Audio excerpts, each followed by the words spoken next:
Good morning, dear friends, my dear colleagues and dear students। आज का हमारा topic grammar का रहेगा, जिसमें टॉपिक है लेटर राइटिंग। तो लेटर राइटिंग का हम टॉपिक शुरू करने से पहले हमें पता होना चाहिए कि टाइप्स ऑफ लेटर क्या होते हैं, एक लेटर लिखने का फॉर्मेट क्या होता है। क्योंकि लेटर राइटिंग एक ऐसा टॉपिक है जो कभी रटा रटाया एग्ज़ाम के अंदर नहीं आता, इसलिए हमें अपनी तरफ से लिखना होता है। इसलिए उसकी फॉर्मेट की जानकारी, टाइप्स ऑफ लेटर की जानकारी होनी बहुत ज़रूरी है। तो सबसे पहले हम आज शुरू करते हैं, टाइप्स ऑफ लेटर की बात करते हैं। तो टाइप्स ऑफ लेटर के अंदर दो तरह के लेटर होते हैं, फॉर्मल लेटर्स और इनफॉर्मल लेटर्स। फॉर्मल लेटर्स की बात करें तो फॉर्मल लेटर्स की एक लिस्ट है, जिसके अंदर आपको पता होना चाहिए ये सारी जो लेटर हैं वो फॉर्मल लेटर्स के अंदर आते हैं। जैसे एप्लीकेशंस लिखते हैं हम, एप्लीकेशंस फॉर जॉब होगी, या स्कूल लेवल पे हम एप्लीकेशंस लिखते हैं, या और किसी भी तरह की हम एप्लीकेशन लिखती हैं वो आपकी फॉर्मल लेटर्स में इंक्लूड होती है। ऑफिशियल लेटर्स हैं, ऑफिशियल लेटर किसी अधिकारी को, किसी सरकारी अधिकारी को हम पत्र लिखते हैं, तो ऐसे पत्र हमारे क्या कहलाते हैं, ऑफिशियल लेटर्स कहलाते हैं। इसके बाद में letters to editor. Letters to editor है वो अखबार के संपादक को लिखा जाता है। एडिटर होता है जो संपादक होता है, यानी हम अपनी कोई भी समस्या है, यदि हमारी सुनवाई नहीं हो रही है तो उस चीज़ को हम हाईलाइट करने के लिए अखबार का सहारा लेते हैं। तो इस तरह के लेटर टू एडिटर्स, ये ज़्यादातर जो लेटर्स होते हैं ये ज़्यादातर समस्याओं के ऊपर, जो सामाजिक समस्याएँ हैं किसी मोहल्ले की, सिटी की, इस तरह की जो समस्याएं होती हैं उनके ऊपर लिखे जाते हैं। नेक्स्ट है आपका बिजनेस लेटर्स। बिजनेस लेटर्स होते हैं किसी फर्म या कंपनी को जो लिखे गए लेटर्स हैं, तो वो बिजनेस लेटर्स कहलाते हैं हमारे। बिजनेस लेटर्स के अंदर आपके जैसे थोड़ा सा इसको और मैं एक्सप्लेन कर देता हूँ। बिजनेस लेटर में जैसे लेटर्स ऑफ इंक्वायरी हैं, किसी भी फर्म को है, कोचिंग इंस्टीट्यूट है, हमको इंक्वायरी करने के लिए, एडमिशन के लिए या इस तरह से इंक्वायरी करने के लिए जो लेटर लिखते हैं वो बिजनेस लेटर में होता है। इसी तरह से किसी चीज़ का ऑर्डर देने के लिए, तो वेरियस आइटम का ऑर्डर देने के लिए किसी भी फर्म को हम स्टेशनरी आइटम है, क्रोकरी आइटम्स है, या कोई और किसी तरह के गुड्स आइटम के लिए ऑर्डर देते हैं, तो वो इसी में शामिल होते हैं। फिर डिले इन ऑर्डर आ जाता है, कैंसिलेशन ऑफ ऑर्डर आ जाता है, या कई बार होती है कि सामान की रॉन्ग डिलीवरी आ जाती है, तो रॉन्ग डिलीवरी ऑफ ऑर्डर, ये इस तरह के सारे आपके क्या है, बिजनेस लेटर के अंदर आते हैं। तो ये आपके ऑफिशियल लेटर होते हैं। और दूसरा है आपका इनफॉर्मल लेटर्स। इनफॉर्मल लेटर्स को आप ये भी कह सकते हैं पर्सनल लेटर्स, जो व्यक्तिगत पत्र होते हैं हमारे।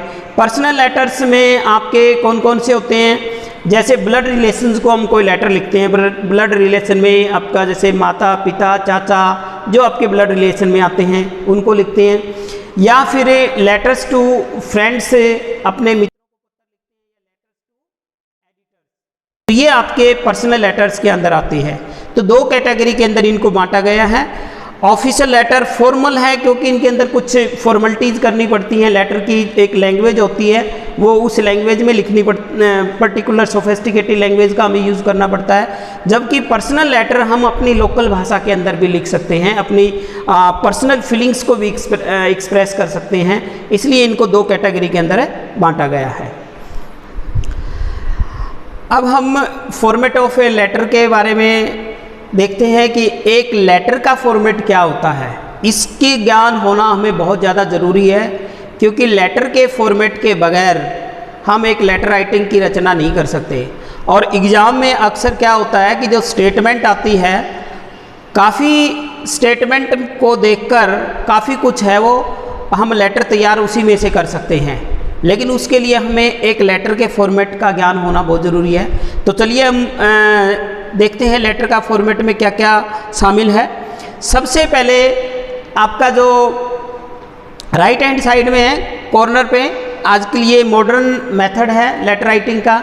सबसे पहले आपको क्या है, सेंडर्स एड्रेस एंड डेट। आपको दी गई जो स्टेटमेंट है लेटर राइटिंग की, उसमें से आपको सेंडर का मतलब भेजने वाला, यानी आपका खुद का, आपके खुद का वहाँ से एड्रेस देखना है।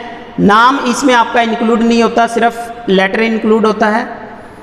और उसके नीचे डेट आनी चाहिए। डेट को लिखने का भी तरीका होना चाहिए। डेट इस तरह से नहीं लिखनी है जैसे आपने लिख दी, मान लीजिए आज 17 अगस्त है तो आपने ये लिख दी, ये तरीका गलत है, ये तरीका नहीं चलेगा इसमें। डेट कैसे लिखनी है आपको?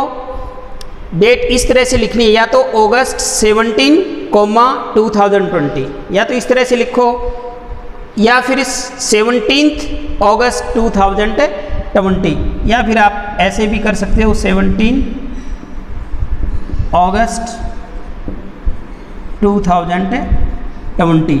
ये आप पे डिपेंड करता है कि आप पूरी स्पेलिंग लिख रहे हो महीने की या नहीं, शॉर्ट में भी लिख रहे हो चलेगा। तो सबसे पहले एड्रेस लिखना है। जैसे मैंने लिखा है सामने, ये हाउस नंबर का साइन है, हाउस नंबर 115 सेक्टर 14 हिसार। इस तरह से आपका एड्रेस कंप्लीट होना चाहिए, स्टेटमेंट में देख के आपको लिखना है। यदि आपको स्टेटमेंट के अंदर एड्रेस ना दिया हुआ मिले, मान लीजिए आपको स्टेटमेंट के अंदर एड्रेस नहीं दे रखा है, तो आप क्या करेंगे?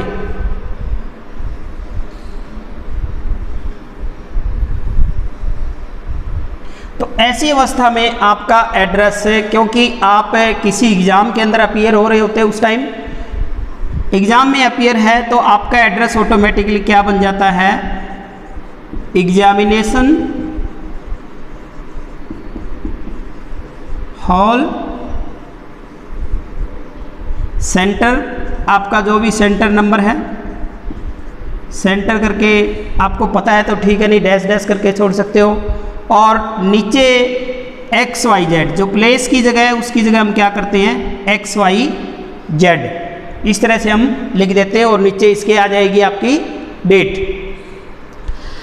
तो सबसे पहले आपको ये लिखना है, यदि दिया हुआ है तो उसमें से आपको एड्रेस उठाना है और डेट के साथ लिख देना है, यदि नहीं है तो आपका एड्रेस ये होता है।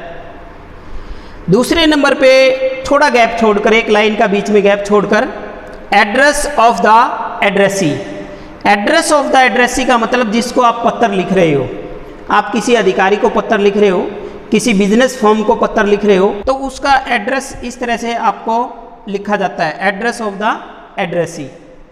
ठीक है, तो एड्रेस ऑफ द एड्रेसी, मान लीजिए मैं एक बिजनेस लेटर के पर्पज से लिख रहा हूं, तो मेरा एड्रेस सबसे पहले यदि डेजिग्नेशन दे रखा है, एड्रेस ऑफ द एड्रेसी का भी ध्यान करना है।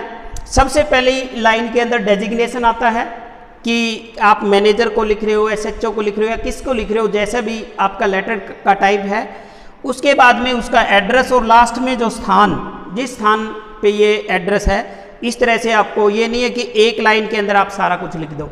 तो इसका भी पहले आपका डेजिग्नेशन का मतलब किस ओहदे के अधिकारी को आप पत्र लिख रहे हैं, उसके बाद में उसका एड्रेस, और फिर ये नीचे जो प्लेस है, जैसे हिसार है, हिसार के अंदर ओबराय होटल है, तो हिसार हमने लास्ट वाली लाइन में लाना है। तो इस तरह से आपको एड्रेस ऑफ द एड्रेसी, ये भी एड्रेस आपको क्या है, लेटर की स्टेटमेंट में दिया हुआ मिलता है, तो वहाँ से उठाकर आपको लिखना होता है। उसके बाद में तीसरे नंबर पे आ जाता है आपका सब्जेक्ट। सब्जेक्ट का मतलब किस विषय पे आप पत्र लिख रहे हैं। ये जो ऑफिशियल और बिजनेस लेटर है, या एडिटर के नाम लेटर हैं, या एप्लीकेशंस हैं, यानी आपकी जो फॉर्मल लेटर के अंदर सब्जेक्ट का बहुत महत्व होता है। क्योंकि जो एक पर्टिकुलर अधिकारी के पास या किसी फॉर्म के पास आप लेटर लिखते हैं, तो उनके पास एक एक लाइन पढ़ने का टाइम नहीं होता। वो मेन क्या है, सब्जेक्ट से ही पता लगा लेते हैं कि किस बारे में, किस संदर्भ में आपका लेटर लिखा गया है। तो इसके अंदर आपको विशेष ध्यान दें। पर्सनल लेटर में आप लिखते हो तो भी ठीक है, नहीं लिखते तो उसमें चल जाता है, क्योंकि पर्सनल लेटर है वो आपका डिटेल में पढ़ा जाता है, इसलिए उसमें इतनी आवश्यकता नहीं होती। उसके बाद में आपका आ जाता है सैल्यूटेशन। सैल्यूटेशन का मतलब है पत्र का आरंभ आप किन शब्दों के साथ करते हो, जैसे सर ऑब्लिक मैडम, या फिर डियर सर, या पर्सनल लेटर में फादर को लिख रहे हैं तो माय डियर फादर। और इसमें ये ध्यान करना है, डियर का डी स्मॉल लेटर में होता है, फादर का F कैपिटल होता है। ये अक्सर स्टूडेंट गलती कर जाते हैं पर्सनल लेटर में। मदर को लिख रहे हो तो मदर का M कैपिटल आएगा, बीच का जो डियर है वो स्मॉल लेटर के अंदर लिखा जाता है। इसी तरह से डियर राजू है, यदि आप फ्रेंड को लिख रहे हो तो सीधा ही आपका उसका नाम लिख दोगे आप, निकनेम जो भी होता है या पूरा नाम आप जो भी लिखना चाहे। तो ये इस तरह से सैल्यूटेशन होता है ये, यानी आप पत्र की शुरुआत किन शब्दों के साथ कर रहे हैं। इसके बाद में आ जाता है कंटेंट और बॉडी पार्ट। ये मेन पार्ट होता है एक लेटर का। मेन पार्ट एक, जैसे हमारा जो शरीर का जो बॉडी पार्ट है वो मेन हिस्सा होता है, इसी तरह से इसका मेन हिस्सा। इसके अंदर आपको क्या लिखना होता है, जिस संदर्भ में आपका लेटर लिख रहे हो उसकी पूरी डिटेल इस बॉडी पार्ट के अंदर आपकी लिखी जाती है। नेक्स्ट है आपका कंक्लूडिंग लाइन। अक्सर हम क्या करते हैं, स्टूडेंट क्या करते हैं कि कंक्लूडिंग लाइन है वो बॉडी पार्ट के अंदर ही शामिल कर देते हैं, जबकि एक फॉर्मेट जो लेटर का जो बोलता है वो कहता है कि बॉडी पार्ट से अलग नए पैराग्राफ से आपकी कंक्लूडिंग लाइन होनी चाहिए। जब आप अपना कंटेंट पूरा लिख देते हो तो लास्ट की लाइन, जैसे I will be thankful to you application में लिखते हैं, तो इस तरह का जो कंक्लूडिंग लाइन है, चाहे वो ऑफिशियल लेटर है, बिजनेस लेटर है या कोई भी है, वो आपकी बॉडी पार्ट से अलग पैराग्राफ बनाकर लिखनी चाहिए। उसके बाद में आपका आ जाता है कॉम्प्लीमेंट क्लोज। जैसे आपने लेटर की सैल्यूटेशन के साथ ओपनिंग की थी, इसी तरह से आप किन शब्दों के साथ है लेटर का है वो समापन कर रहे हो, तो उसके लिए भी जैसे लिखा जाता है। जनरली ये जो हैं 3 बहुत ज़्यादा यूज होते हैं लेटर राइटिंग में, आप कहीं पर भी देखेंगे, yours faithfully, yours truly, yours sincerely. ये भी टाइप ऑफ लेटर के ऊपर डिपेंड करते हैं कि किस तरह का आप लेटर लिख रहे हैं। जिस तरह का आप लेटर लिख रहे हैं उसके अकॉर्डिंगली ही इनका यूज होता है। ये नहीं है कि किसी भी टाइप के लेटर में आप कोई भी इनमें से कॉम्प्लीमेंट क्लोज यूज कर लो।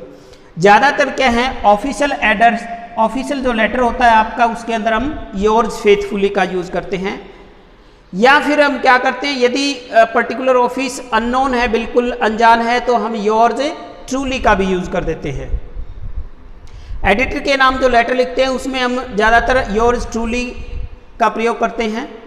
तो ये आपको ध्यान करना है। योर सिंसियरली हम कहाँ यूज़ करते हैं, ये आपको जब फ्रेंड को लेटर लिखते हैं, व्यक्तिगत पत्र लिखते हैं, तो पर्सनल लेटर में जब फ्रेंड को लिखते हैं तो उसके अंदर आप क्या करेंगे, योर्स सिंसियरली का यूज़ करेंगे। इनमें कोई खास वो नहीं है, योर्स फेथफुली, योर्स ट्रूली। तो ऑफिशियल लेटर की जो लैंग्वेज के अंदर ज़्यादातर योर्स फेथफुली का यूज़ होता है। एडिटर को हम पत्र लिखते हैं उसमें योर्स ट्रूली कर देते हैं। तो इसमें खास फर्क नहीं है, फिर भी आप इसमें कर देते हैं, कोई ज़्यादा वो नहीं है। लेकिन यदि आपको पता है तो आप पर्टिकुलर कॉम्प्लीमेंट का ही यूज कीजिए। उसके बाद में नंबर जो लास्ट में आ जाता है आपका, पहले सिग्नेचर आते हैं, लेकिन इसके अंदर आपको सिग्नेचर करने की ज़रूरत नहीं है। सीधा ही आपका क्या आ जाएगा, नाम और उसके नीचे डेजिग्नेशन। ठीक है, तो आपको सिग्नेचर करने की ज़रूरत नहीं है, आपका सीधा नाम आ जाएगा।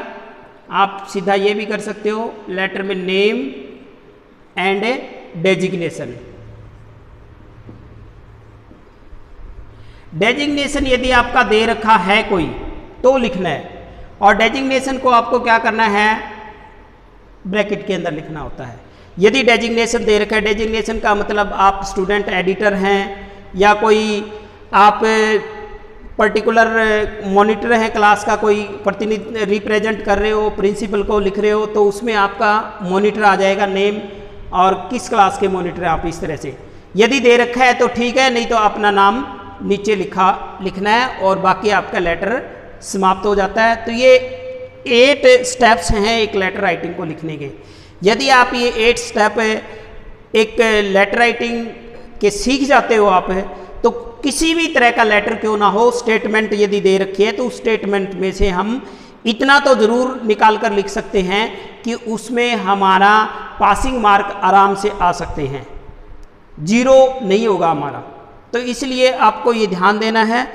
अब इसके बाद में अगला जो हमारा वीडियो आएगा, उस वीडियो में हम पर्टिकुलर एक टाइप के लेटर को लेंगे और उसमें ये भी बताएंगे हर कुछ एक लेटर्स हैं जिनकी कॉमन वर्डिंग का यूज़ कर सकते हैं। वीक स्टूडेंट होते हैं तो वो उनमें कॉमन वर्डिंग का यूज़ कर सकते हैं। हर तरह के लेटर की एक कॉमन वर्डिंग होती है। जैसे पर्सनल लेटर लिखना है तो उसकी कुछ कॉमन वर्डिंग आप स्टार्टिंग में कर सकते हो, कुछ एंड में कॉमन वर्डिंग का यूज़ कर सकते हो। इसी तरह से ऑफिशियल लेटर में भी है, इसी तरह से आपके लेटर टू एडिटर में भी यूज़ कर सकते हो।